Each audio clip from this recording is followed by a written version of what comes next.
Welcome back, developers. Today on our channel, we are kicking off a new playlist dedicated to learning how to create APIs using JavaScript and Node.js. Discover how to incorporate these APIs into our iOS app using the Swift programming language. The fundamental concept of this project revolves around developing an application tailored for teachers. The app designed for teacher use will showcase the name and the ages of all students on the teacher's iPhone.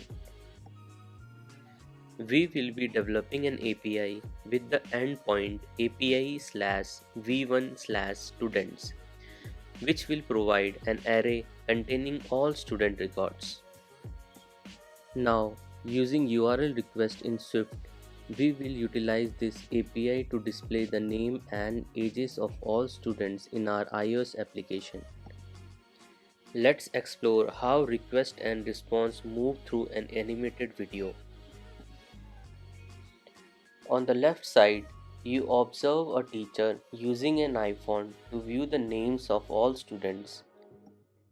On the right side, there's the server containing details of all students.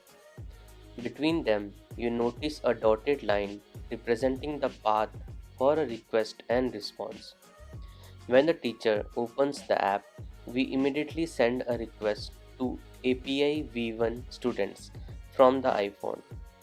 Picture a postman receiving a letter from the teacher and delivering it to the server.